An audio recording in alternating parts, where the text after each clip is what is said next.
கர்த்தரும் இரட்சகருமாகிய இயேசு கிறிஸ்துவின் நாமத்தினாலே யாவருக்கும் வாழ்த்தலை தெரிவித்துக் கொள்கிறேன்.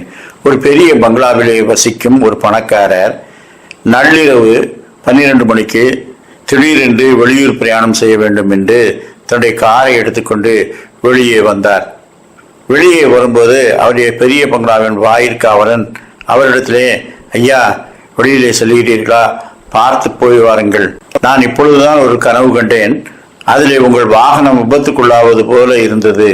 அதை சொல்லாமல் இருக்க எனக்கு மனதில்லை. சொல்லவும் தயக்கமாகத்தான் இருந்தது. ஆனாலும் நீங்கள் எச்சரிக்கையாக போய் வாருங்கள் என்பதை சொல்லுகிறேன் என்று சொன்னார். உடனே இவர் அந்த காவலாளியை பார்த்து, சரி, நீ சொன்னது நல்லதுதான் என்று பிரயாணத்தை துவக்கினார். 2 நாள் கழித்து அவர் ஊருக்கு சென்று விட்டு திரும்பவும் வந்து தன்னுடைய பங்களாவில் அமர்ந்து அந்த வாட்ச்மேனை கூப்பிட்டு, உன்னை வேலையை விட்டு நிறுத்துகிறேன் என்று சொன்னார். ஐயா, ஏன் என்று கேட்டார். நீ என்று சொன்னபடி எனக்கு விபத்துக்கள் எதுவும் நேரிடவில்லை. அதற்காக அல்ல. நீ கனவு காண வேண்டும் என்றால் தூங்கி இருக்கிறாய் அல்லவா?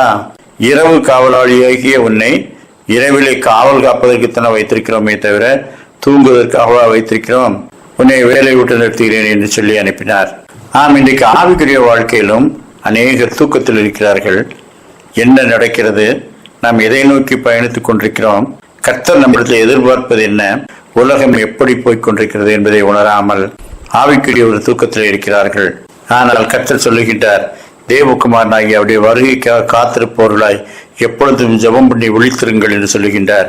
தூங்குகிற நீ விழித்து மரித்தோரை விட்டு எழுந்திரு, அப்பொழுது கிறிஸ்து உன்னை பிரகாசிப்பார் என்று சொல்லியிருக்கிறார்.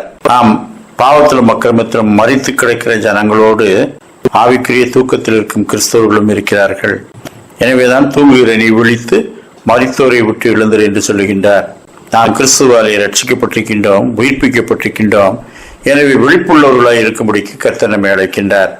மத்தேயு 24:42, உங்கள் ஆண்டவன் இன்ன நாளிகளே வருவார் என்று நீங்கள் அறியாதிருக்கிறபடியினால் விழித்திருங்கள். லூக்கா 21:36, ஆகையால் இனி சம்பவிக்கப் போகிற இவைகளுக்கெல்லாம் நீங்கள் தப்பி மனுஷகுமாரனுக்கு முன்பாக நிற்க பாத்திரவான்களாக எண்ணப்படுவதற்கு எப்பொழுதும் ஜெபம் பண்ணி விழித்திருங்கள் என்றார். கிறிஸ்துவின் வருகைக்காக ஆயத்தமாக்கப்பட்டவர்களாய் நாம் செய்ய வேண்டியது என்ன?